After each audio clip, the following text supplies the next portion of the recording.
part of the Itasca Working Families Alliance, and I'm honored to be here tonight, and most honored to see you people here. This is what's really it's all about, involvement and engagement. All 4 candidates were invited, and obviously you see we have an empty seat and the candidates that showed here, so thank you to the 3 that showed up here tonight. Itasca Working Family Alliance, it's a group that's been meeting since April of this year. A group of individuals that have working families. They might be individuals, single parent, whatever the case may be, some retirees, union, non-union members. We adopted the Constitution this month, July 11th, and you know, you sit down and what are you supposed to talk about? And I was telling Mel this afternoon, geez, I was struggling a little bit, and I was getting my opinions in there and stuff, and I thought, well, let better go back to the document that formulated this group. And I want to read our purpose to you, why this group was formulated. It states, our purpose is to bring together the diversity and interests of our many different members for communication and action on issues of concern to workers and their families. Whether assisting with workplace actions, lobbying for funding, engaging in community service projects, or working on to elect pro-labor candidates. Our goal is to promote solidarity among our members and improve the lives of working families. So let me introduce Scott Hall, moderator for our forum. For over 30 years, Scott has been a producer and reporter for the Northern Community radio stations at KXE here in Grand Rapids and a new radio station at KVXE in Bemidji. Let's give Scott a warm welcome.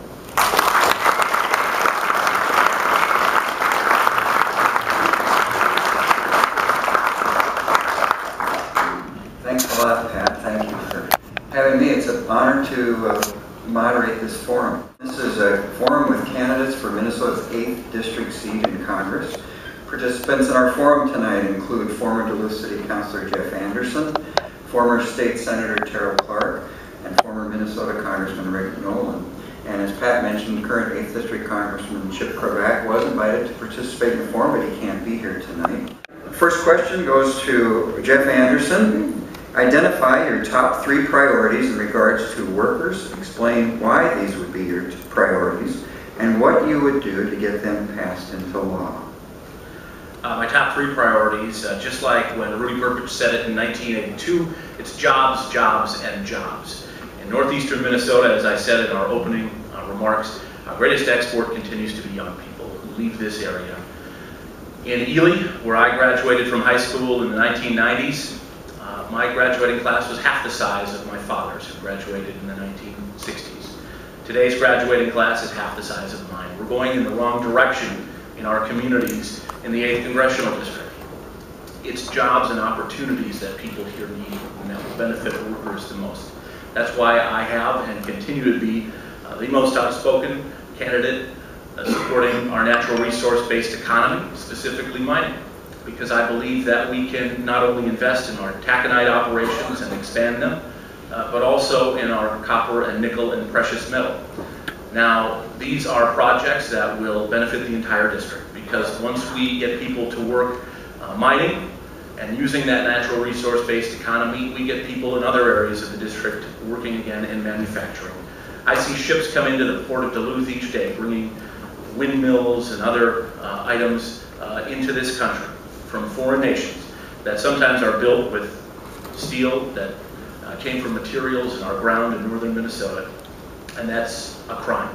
These are things that should be built here by Americans. They should be built by people in the 8th Congressional District, and we can do it. We can move in that direction again through manufacturing, through fair trade, through job creation at home, utilizing our natural resource-based economy here in the 8th Congressional District. That is the most important thing facing people in this district right now. It's jobs and economic opportunities, and I'm proud to stand up and say that wherever I go and whenever I have the chance to speak. Okay. And Tarryl? By the way, if you want me to repeat a question or anything, let me know. Okay, thank you. So my top 3, and there certainly are a lot more that are interconnected as well, is good paying jobs. First and foremost, I hear that all the time. The only jobs that Chip Cravaack has helped create are those that are outsourcing our jobs, that are those in other countries like China. It's wrong to be giving benefits to companies that are laying off our neighbors and are creating jobs elsewhere.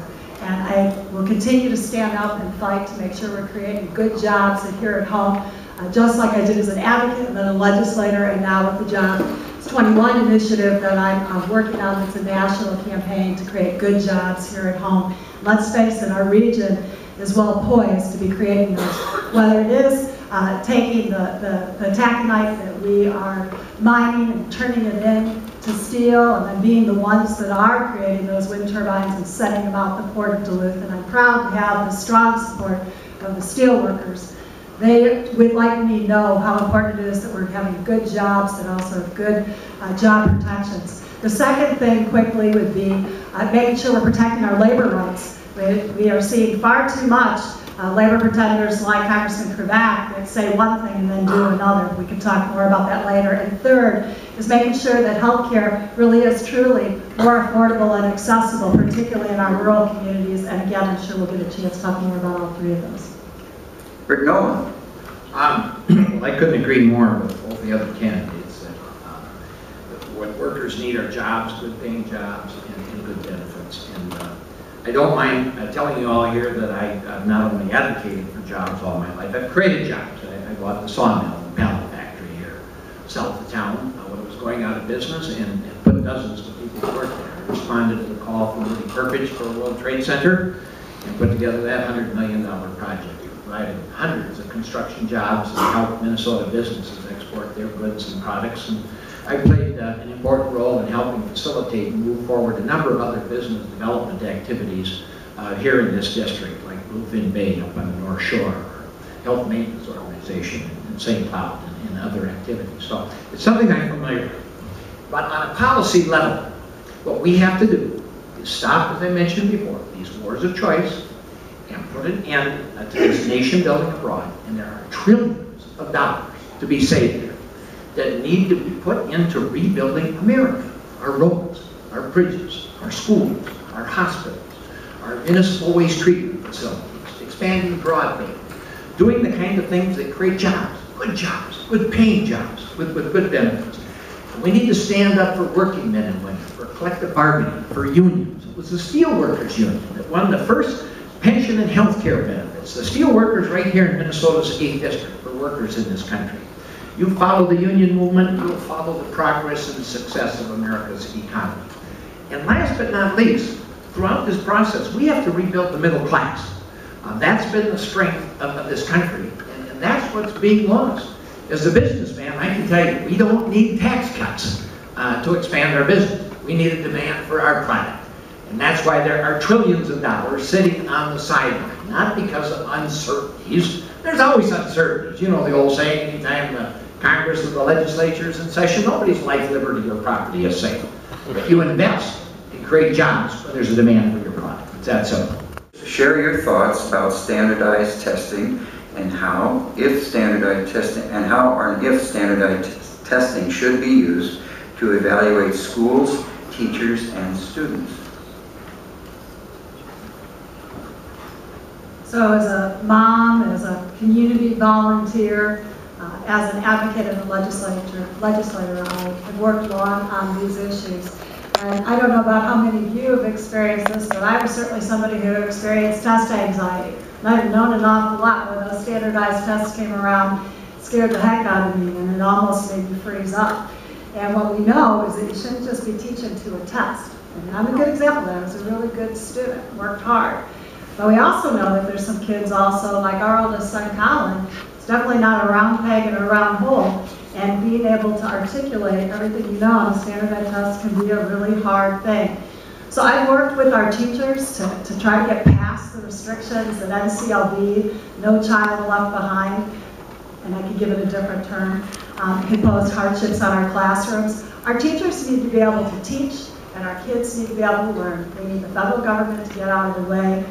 Frankly, I'm so glad that Governor Dayton went and got the waivers that Governor Pawlenty wouldn't go get, because we do expect a lot of our students. We should want rigorous learning and rigorous expectations, but there's many ways that our kids can learn. So we really work together with teachers to be focusing on a growth model. And somehow you're going to be able to tell at the end of the year, has Tarryl learned more over this period of time or not? Because we want all of our kids to be growing. Our kids that are struggling, our kids that are academically high achievers, because we need, frankly, every single child to be able to be good economic producers in the future, which is partially why I've worked so hard, whether it's been an early childhood, including the Invest Early project that's worked so well here, work to make sure we're closing that achievement gap early, give our parents good opportunities for our kids, their kids to be learning, through making sure that our K-12 system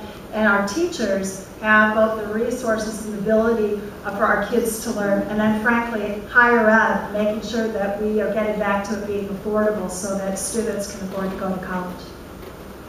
Rick Nolan. You know, there's probably nothing more important to our future than investing in education, and I do know a little bit about that. I'm a former junior and senior high teacher here in the 8th District. I set up an adult basic education program here in the district.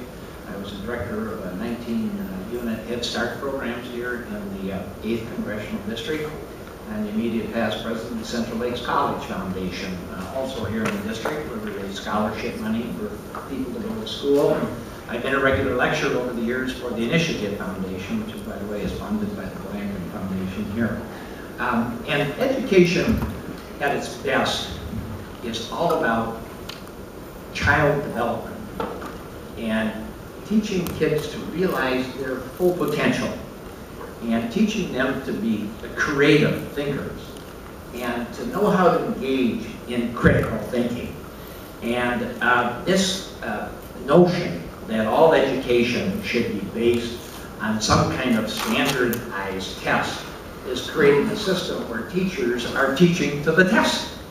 And that's not good, that's not healthy, and I think we have to go away from that, and if we're going to have any kind of measurements, it should be measurements of a child's total growth and their total development, whether it be an autistic child who's trying to realize their potential or a gifted child trying to find ways to stimulate their energy in investing in their education.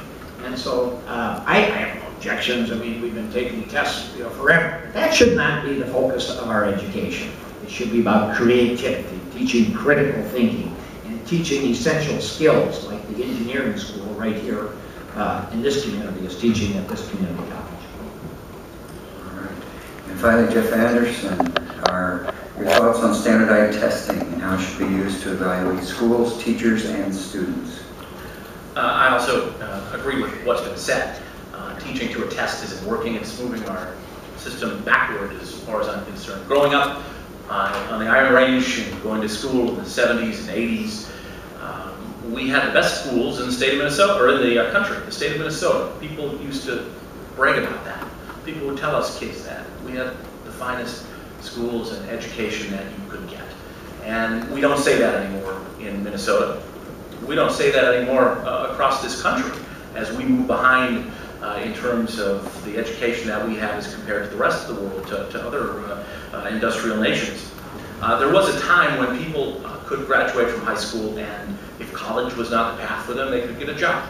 But today, if you talk to the HR department at a place like Hibbing-Taconite, people who get out of college don't have the necessary skill set to get a job right out of high school, say in a mine.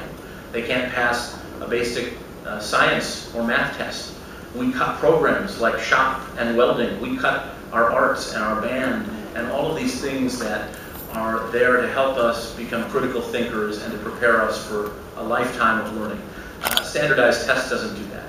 I agree that it's time that the federal government get out of the way to allow schools here in Minnesota and across our nation to move forward and to teach skills that will prepare people for a lifetime of learning and for a workforce of the 21st century. There is a push in Congress now to revamp the tax code, and a lot of workers here in the 8th District have to travel great distances. Maybe they're construction workers, maybe they're pipeliners, and they have to incur a lot of travel and living expenses on the road. So what would you do to protect the travel and living expenses for construction workers who have to live on and work for weeks and sometimes months at a time? and live a great distance from home, how would you protect their benefits? Well, I feel that their expenses for travel and living away from their home while working should be 100% deductible. The fact is, we're providing limousines for high-level government officials. The corporate and the business world are all driving around in limousines and corporate jets and spending money on gold lace shower curtains and expensive boxes at professional sports facilities. And we can't find a way to provide some tax deductibility for a working man or woman who's had to leave town to get a job. It's ridiculous. And I strongly favor making all of those living expenses well away from home being 100% tax deductible. Jeff Anderson? I do as well. And to just chime in on the fact that I don't believe that in this country we invest enough in infrastructure and in construction at a time where we need to be building new schools, new roads, and new bridges. I would hope that those men and women who go off to work and have to travel long distance are provided with that type of deductibility within their taxes. We do need to look at our tax code, though, and there needs to be some reform in our tax codes. First and foremost, us letting the Bush tax cuts expire for the wealthiest Americans, those making $250,000 or more. We, for the past decade, have been giving people tax breaks at a time when we should have been paying our obligations, like a war in Iraq and a war in Afghanistan. And for the first time in American history, we did not do that. For the first time in American history, we didn't raise taxes at a time of war. We lowered them, and we lowered them for the wealthiest Americans who continue to this day to get those tax breaks. And these are the same people who continue to complain about our economy and job creation. And I ask them if truly cutting taxes for the wealthiest should create jobs, where are those jobs? That, I think, has to be a priority right now for the current Congress and for the next Congress. And we, at least I know where Representative Cravaack sits on that issue. He's ready to protect those millionaires and billionaires and big business interests while placing the burden of taxes on the backs of everyone in this room. Tarryl Clark? Well, I definitely think we need to be revamping the tax code, but we always hear people talking about that, and I think I certainly share with the others here that we should be making sure that this particular deduction is kept. I personally, my family has personally benefited from it. There's been many times in jobs where I've had to be on the road long hours, and when you're trying to figure out can you keep that job, you start adding up what does it mean in terms of mileage, what does it mean in terms of the food, how much can my family afford me being gone away. So it is critically important that we make the tax code work for working families and frankly make it simpler. And I'm an attorney. You shouldn't have to be an attorney to figure out how to fill out the tax forms. And I got to say, sometimes I actually get a bit perplexed about it myself. And it's so important when we're looking at the tax code that we also do a couple of things. One is making sure that the people who benefited most by the Bush tax cuts are paying their fair share, that they really are helping out. We could actually really resolve much of our deficit problem if we would make sure that they are paying their fair share. Second, if we think about it in terms of outsourcing those jobs, all of the benefits that are being given to companies for sending our jobs overseas, we're actually giving them deductions to be able to move their people overseas. Kind of does reinforce where our priorities and values. We close that loophole, we actually use that to help be a catalyst to grow more jobs here at home. My hope would be that for an awful lot of our workers, people are going to be able to live and work in our community. So let's keep that piece, but let's make sure that in the long run, we're having the tax code, the job creation pieces be about making sure that you can earn a good wage in your community for your family. Our next question is, what would you change about the Affordable Health Care Act, and how would you go about it? Let's start with Jeff. Sure. Well, let me start by saying I think that the Affordable Health Care Act is a step in the right direction. It is something that when I hear people running for president and people running for Congress, people who are currently in Congress, who say we should repeal it, get rid of it, that's irresponsible. It's ridiculous. There are not reasonable people or reasonable person in this country would say that we need reform in how we provide health care, how we pay for it, because ultimately we pay for it anyway. So it's better to do it on the front end through preventative care, making sure that people have insurance, making sure people cannot be dumped from their insurance because of a pre-existing condition. These are all important things. The Affordable Care Act, and any piece of legislation that is as large as that one is, will not be perfect. There are going to be things that are wrong, things that have unintended consequences. So let us work to strengthen what works and what is good for our country. Let's work to fix what doesn't. I would point to some actions that Senator Klobuchar has taken in amending parts of the Affordable Care Act that would have had unintended consequences on small business. Because again, an act like this is not meant to put people out of business. It's not meant to hurt the middle class. It's meant to strengthen our country, to strengthen the middle class, to strengthen how small business and medium and large-sized businesses provide health care. That's what it did, so let's continue to strengthen what works. Let's fix what doesn't as it comes along, and let's have a program that in 25 and in 50 years people look back upon as a success story, like Social Security or Medicare. Carol? So when Doug and I were first married and I was pregnant with our oldest son, Colin, we didn't have family coverage. We couldn't afford it. Our jobs didn't have it. Doug didn't have any health care. I did have it. The only thing that would have been covered was an emergency C-section. We had to find a doctor who would let us pay as we went. We had to find a hospital that let us prepay, and that's quite the story if I want to hear that one later.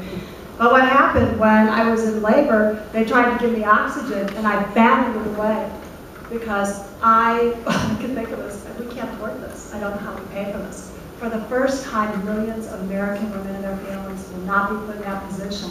They will be able to have affordable prenatal and delivery coverage.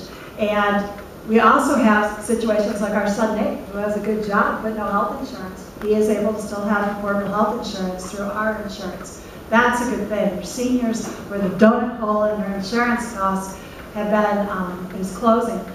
Those things are all important. Those are all good first steps. In Minnesota, we actually have a pretty good know-how about how to be working on and dealing with healthcare. I'm proud to have worked on helping expand Minnesota Care, on working to make sure that we can do the kinds of things that we're going to make it more affordable and accessible for all of our families, finding ways to have small businesses buy in, among other things. We need that kind of ingenuity and, frankly, stick-to-itiveness in Washington. Because what we've seen time and again is some of these big insurance companies absolutely don't want to change what they're doing. They're not putting the choices in front of us, and we need to change that. So what would I do? One, we need to bring down costs for everybody. There wasn't enough cost containment. I favor the Medicare for All approach. I believe that we can be broad in who's involved. It's something Americans understand. We know how it works. It's something we trust.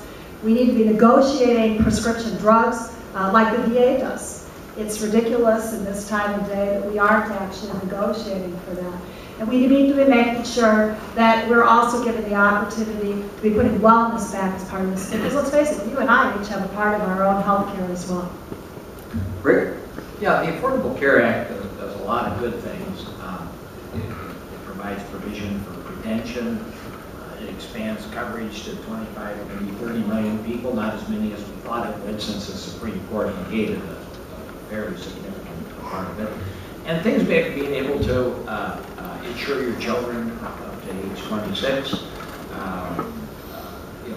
provision that prohibits people from being denied coverage for pre-existing conditions. But the fact is, it still leaves, I'm not sure exactly what the number is till we see this thing implemented. But it still leaves 25, 30 million people, in this country not being insured. And that's why I said in my opening remarks that perhaps one of the more important things that we can do is to establish a single-payer, universal national health care plan.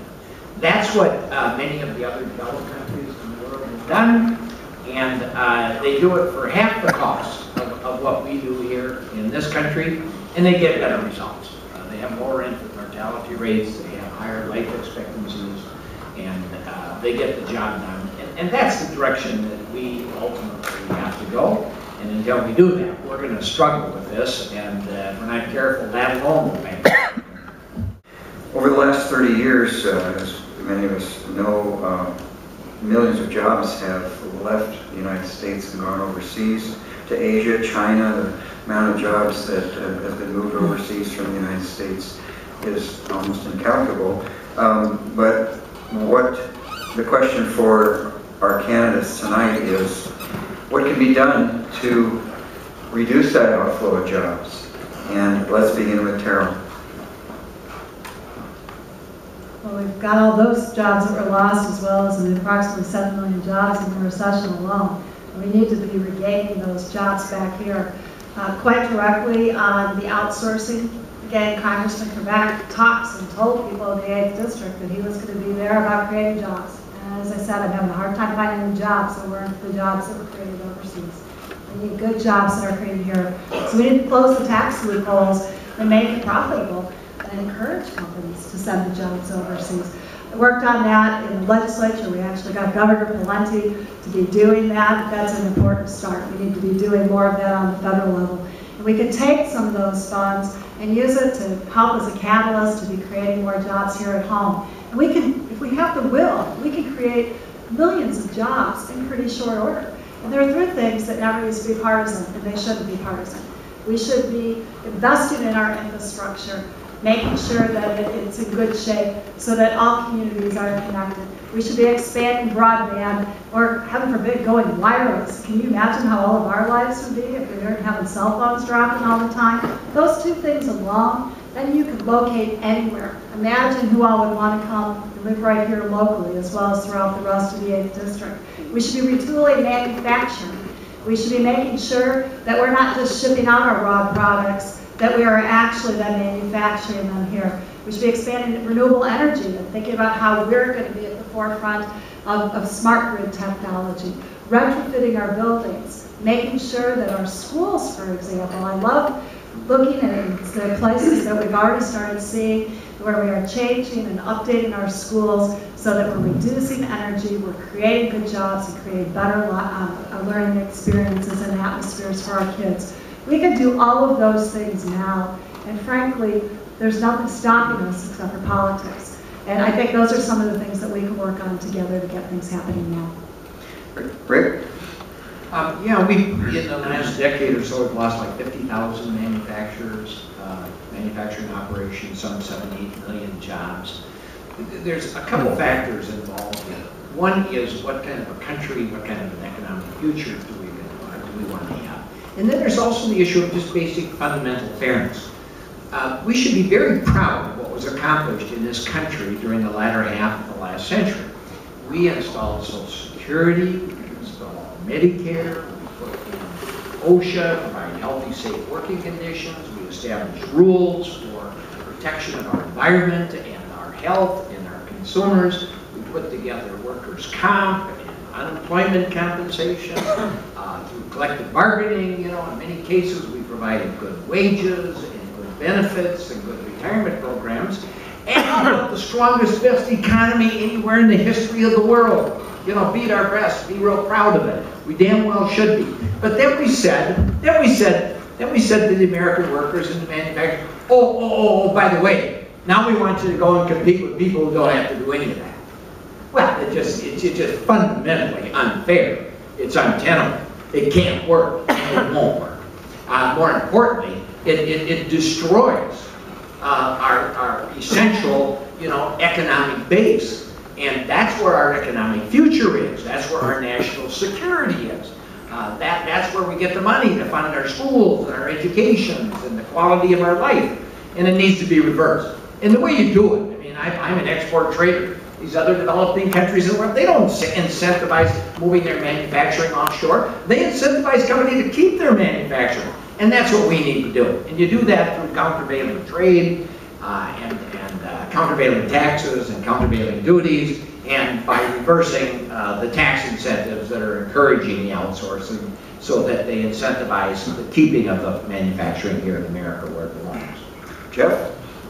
Well, I think it has to be said that we have a whole group in Washington right now that in this last election cycle talked about jobs, talked about increased manufacturing in this country, talked about all of these things, and then went to Washington, D.C. and began attacking women, operations like Planned Parenthood, began attacking veterans, children, our senior citizens with the Ryan budget, and then started toying with the full faith and credit of the United States with our debt ceiling. All things that do not create any jobs, not one job. And so here we are in an election season, and it's laughable when some of these people, including Representative Chip Cravaack, start talking about the importance of job creation and all they've done to create jobs here in this country and here in the 8th Congressional District. It's laughable.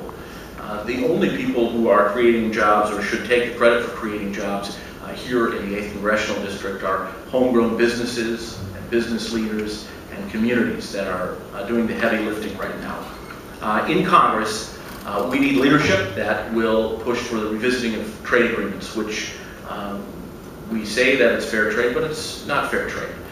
Free trade is fine as long as it truly is fair trade. We take away the tax incentives that are there to encourage businesses to relocate and have operations offshore. These are common sense things that can be done to bring jobs back to this country. And again, I point to industry right here in the 8th Congressional District and the fact that if we are logging and we are mining and we are using our natural resource-based economy, we should have a congressman who is going to do everything in his power to make sure that we are using those products to manufacture goods here in Minnesota, here in the 8th, in communities like Grand Rapids, not in communities overseas or south of the border. It's that simple, and we can do it. But we need the right leaders in place. Chip Cravaack is not that leader. Now, all of you have held elective office, and the political climate in our state and in our country is very contentious, and we haven't seen a lot of public displays of cooperation among political opponents. So perhaps you can draw on your experiences as an elected official on how you get things done with people who you don't agree with and without sacrificing your basic principles. And Jeff Anderson, we'll start there. It boils down to style, I think. And as someone who has been in the trenches these past many years, working in elective office, as a city council member representing 87,000 people in the largest city in this district, as someone who served as president of our city council and president of our economic development authority in Duluth, you have to work with people across the aisle, people sometimes that are to the left of you, sometimes that are to the right of you, to get things done. At the level of city government, we have no one to pass the buck on to. We have to pass a balanced budget. We have to figure out how we're going to fix streets and pay for retiree health care liability. We have to figure out how we're going to invest in job creation in our community. And you can't do it without working together with people. And I have been proud to say that I've worked with folks across the aisle, folks who are some of the more conservative members of our council, to get things done. Because streets and bridges and investment in infrastructure and job creation shouldn't have a D or an R next to them. They should be common sense things that we can sit down as reasonable people at a table and get done. And that's the style I bring to this race. I believe that God gave you 2 ears and 1 mouth for a reason. That it doesn't take the loudest person in the room standing, waving a finger, or speaking loudly to get things done. It takes a style where we're going to listen and we're going to work together and have mutual respect for one another, knowing that neither party will want to compromise on our principles, but we know that some compromise must be done in order to move forward. And compromise has become a dirty word in Washington. It's become a dirty word in St. Paul. People, and I of course place the majority of blame on a certain party and a certain wing of a certain party, but people will not move to get things done. That is wrong. It's wrong in terms of politics, of getting things done and moving our country forward. And it's something that we have to fix. We have to put reasonable people with reasonable leadership styles, people who are going to work to get things done in office. Carol? Well, in full disclosure, related transparency in government, I grew up in a Republican family. They used to say they're Republican, then they said they were moderate, now I'd say they're Eisenhower Republican. You don't see much of that brand in office anymore, but one of the things I learned early on is no one group of people has all of the line and all the good ideas, and that you have to listen to them. As someone who's advocated on behalf of working families and for seniors and veterans and for communities for decades now, You also have to learn to bring people together to get them to say yes. I have worked as an advocate when the legislature and the governor was held by the other party. I have worked, and I'm the only one in this race that has worked in a highly polarized environment legislatively as an elected official and been able to be successful getting things done. As Harry Truman once said, it's amazing what you can accomplish if you don't care who gets the credit. My family jokes that I will work with a rock if a rock will work back with me. I care much less about what somebody's designation is. I care much more about whether or not we're going to make a difference in people's lives. And so a couple of quick examples. I worked with Governor Pawlenty when he was then Majority Leader Pawlenty to pass the VAME Act, Individual Development Accounts. So lower wage earning people could actually have a chance of saving up for a home or a car or being able to go back to school.